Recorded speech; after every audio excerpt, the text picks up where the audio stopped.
Hey, what's up traders? In this video, I'm gonna break down the trade that I took on Monday. It was a short trade on the ES. Let's jump right in. This might sound very repetitive, and I think it is, but I have experienced that consistent results are product of the consistency in the process. So yes, I'm doing the same thing over and over again, but if I'm having good results, I need to do more of that. That's a lesson that I learned the hard way, and try to take the same trades over and over again until you get very good at it. I always start with the dollar. The dollar is the one preferred auto enhancer that I use.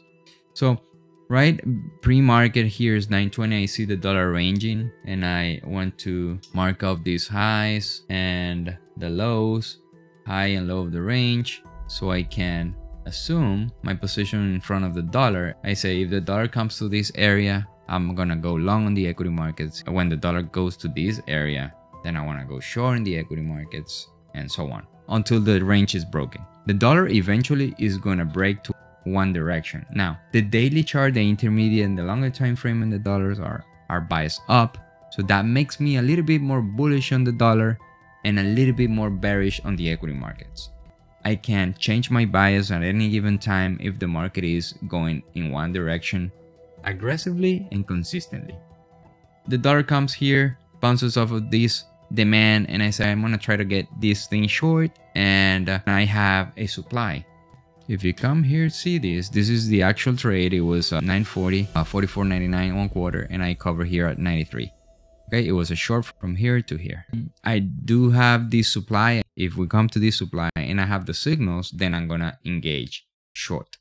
All right, so number one, how did I find this supply? If you come to my live streams, you see that the green areas are usually denoted for demand areas or demand high volume nodes. I'll show you, and this is the 5-minute, but let's go to the 30 minutes because the 30-minute is it's the one that I want to show. I do have, let me get rid of this so we can do it from the beginning. So I have 1, 2, 3 trading days going sideways in a range. This is the range. I'm gonna mark off Ctrl+3 on the NinjaTrader platform, and then I do have, this is a high volume node for these 3 days, 2.5 days, right? And I have a confluence of a launching point. If you haven't watched my video, go watch the video. I do explain what are the launching points, what is the COT, and how do I find locations. Is a supply and demand video. So I go ahead and mark off this area. There you go. We can get rid of this. So we have the launching point. Now we build value here.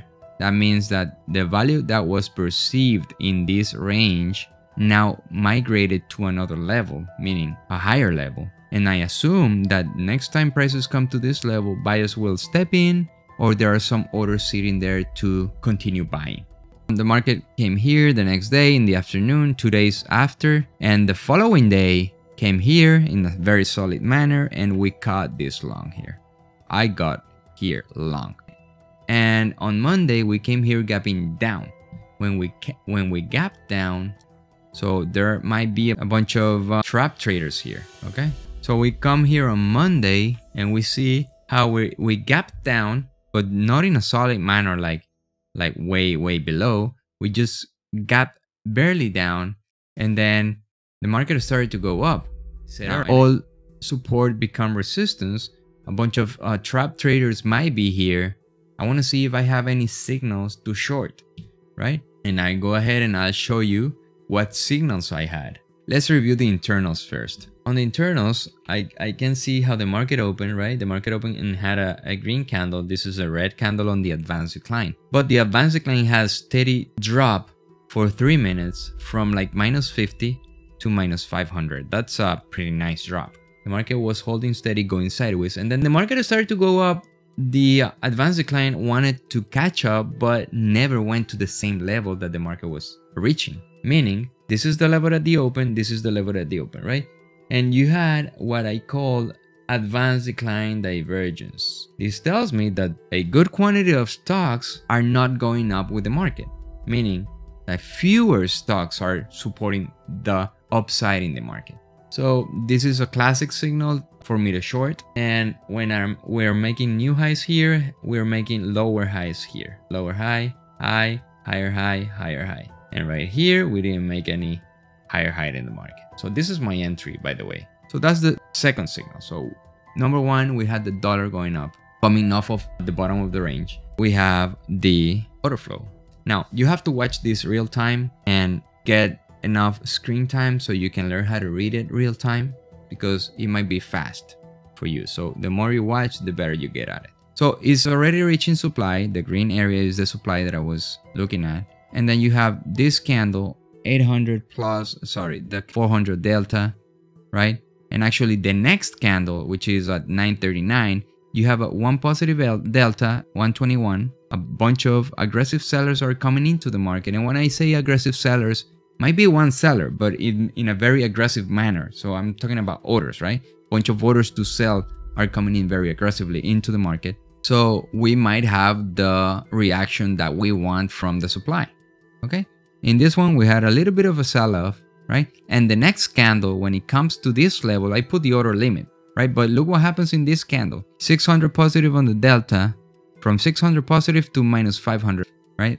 From 600 positive to minus 500.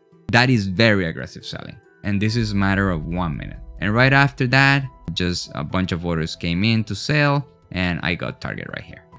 Why didn't I hold this trade and I wasn't looking for a spectacular run to the downside? It was just a tradable reaction off of the supply, right?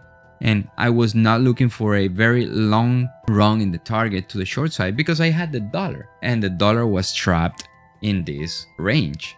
So I said, all right, if dollar revisits any other part of the range, I just need to cut off my trade. I figure lower part of the range here is a realistic and economically and financially viable for my trade idea. That's why I put my target right here. I was so careful about choosing my target that I'd even consider blowing the low of the day. Okay, and then right after here, 1010, the market went sideways for a little bit. After 1010, the market just started to go up. Okay, so that's the trade idea. If you want to really know how do I choose this area, go watch this video, and I see you in the next one. Happy trading.